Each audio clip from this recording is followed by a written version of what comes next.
Bienvenue dans cette nouvelle édition du Non-Stop Info. Au sommaire, la démission du ministre malien de la Défense. Un départ qui suit la défaite de l'armée régulière contre les groupes de rebelles du Nord. C'est Badao qui prendra sa succession. Le scrutin présidentiel égyptien prolongé d'une journée ce mercredi. Une décision motivée par la faible participation enregistrée. Elle n'excéderait pas les 40%. Et puis, les Tchadiens se tournent vers des alternatives à l'énergie électrique thermique. Les besoins se chiffrent à 90 MW dans la capitale, alors que N'Djamena ne peut fournir qu'une trentaine de mégawatts. Au Mali, le ministre de la Défense, Soumeylou Boubèye Maïga, a démissionné ce mardi. Une décision prise une semaine après avoir reconnu la perte de 50 soldats dans une offensive contre les groupes de rebelles du Nord. Pilier du gouvernement, il était notamment en charge de la reconstruction de l'armée. Camille Thomas. Candidat à la présidentielle en 2007, puis ministre des Affaires étrangères sous la présidence d'Amadou Toumani Touré, Soumeylou Boubèye Maïga avait été nommé ministre de la Défense en septembre 2013 dans le premier gouvernement post-conflit au Mali.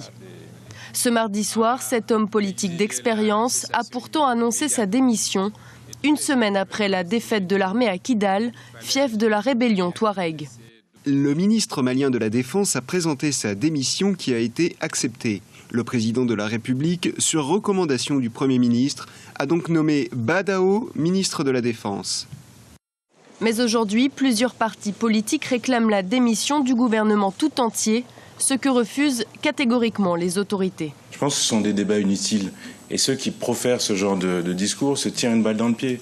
Parce que nous sommes à un moment où l'ensemble de la nation doit être debout, comme un seul homme, derrière les autorités, derrière notre armée, qui travaille dans des conditions qui sont difficiles. Donc nous avançons, nous regardons devant nous, nous ne prêtons pas attention à ce genre de discours. Soumeylou Boubèye Maïga a été immédiatement remplacé au poste de ministre de la Défense par Badao, ancien garde du corps du général Moussa Traoré et chef d'état-major des armées sous Alpha Oumar Konaré. Les Nations Unies mettent les populations civiles du Sud-Soudan au centre de leurs priorités. Ce mardi, le Conseil de sécurité de l'ONU a adopté une résolution qui exhorte les deux parties à respecter le cessez-le-feu signé au mois de janvier. Depuis la mi-décembre, le plus jeune État du monde est divisé par un conflit qui oppose les troupes du président Salva Kiir à celles dissidentes de son ancien vice-président Riek Machar. Le mandat des forces onusiennes sur place a également été prolongé jusqu'au 30 novembre. Écoutons Francis Deng, représentant permanent du Sud-Soudan à l'ONU. Nous avons été confrontés à des défis qui appellent à un engagement constructif pour promouvoir la compréhension mutuelle et la coopération. Le Conseil de sécurité, le département des opérations de maintien de la paix et le gouvernement du Sud-Soudan ont travaillé en étroite collaboration pour résoudre nos différends et malentendus dans la nouvelle configuration de la mission des Nations Unies au Sud-Soudan.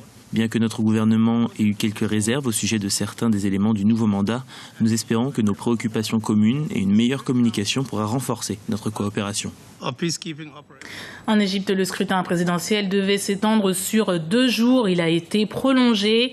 Un délai supplémentaire lié à la faible participation des électeurs. Seuls 37% d'entre eux se sont déplacés aux urnes. En course contre le leader de gauche, Hamdine Sabahi, Abdel Fattah el-Sisi reste le grand favori de ce scrutin.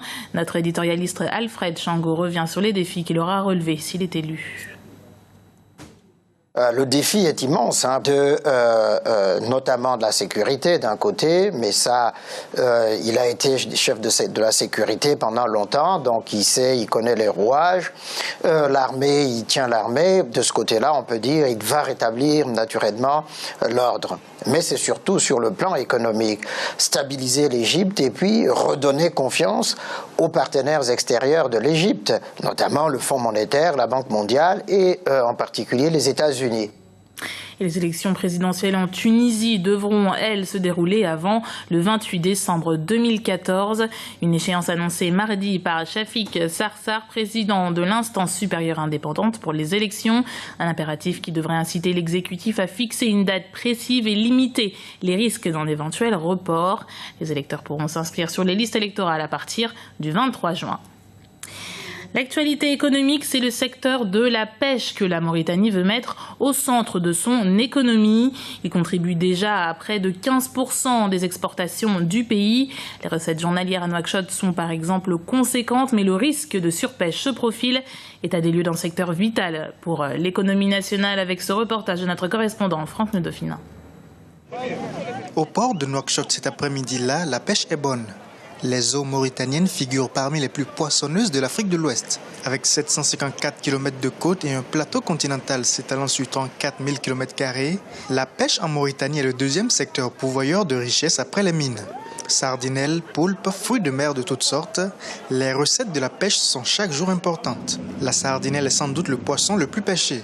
Son prix très bas, moins d'$1 les 10 kg pour les détaillants, et une demande de plus en plus forte des sociétés étrangères de transformation encourage les pêcheurs. Si la pêche est bonne, on peut arriver jusqu'à 500 tonnes ou même 600 par jour.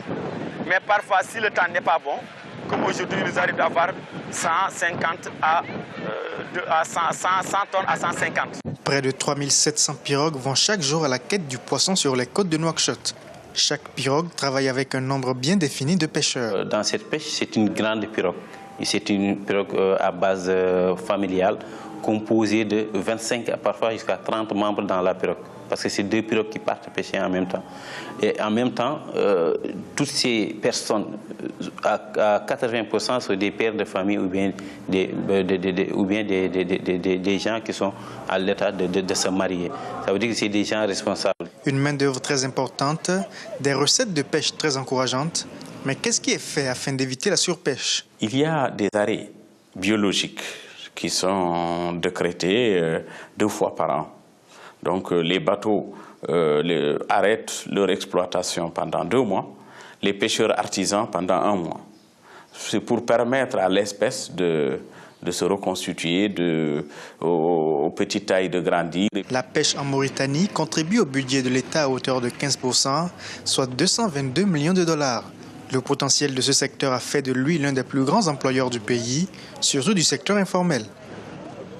La disponibilité en énergie électrique s'impose comme un défi majeur pour les autorités tchadiennes. À N'Djamena, la capitale du pays, les coupures d'énergie électrique sont de plus en plus fréquentes. Première victime, les consommateurs, dont les commerçants et les artisans. L'utilisation d'autres sources d'énergie deviennent inévitables. Les précisions de notre correspondant au Tchad, Daniel Aboki. Passer une journée sans électricité, c'est le calvaire quotidien des habitants de la ville de N'Djamena. Depuis 2009, l'électricité est devenue un défi majeur pour les autorités tchadiennes, surtout au cours de la saison sèche. Avec un besoin estimé à plus de 90 MW, la capitale du pays ne dispose que d'environ une trentaine de mégawatts.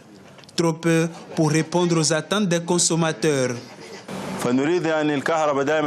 Regardez par exemple ce pot de yaourt. Il a bien besoin d'être mis au frais pour garder sa qualité. Vous imaginez jusqu'à quel point l'énergie est donc nécessaire pour nous. Tous ces produits ont besoin d'énergie électrique. Parfois, quand les clients arrivent, ils touchent d'abord le produit pour voir si c'est bien frais. Et si ce n'est pas le cas, ils refusent de payer. C'est une perte pour nous. Mustapha est couturier brodeur dans un quartier populaire de la capitale. Pour satisfaire ses clients, il doit sans cesse avoir recours à un groupe électrogène. Une solution de court terme qui lui coûte très cher. Ça nous fait beaucoup de dépenses à nous-mêmes parce qu'on trouve un peu seulement ce qu'on peut aller payer avec le gasoil.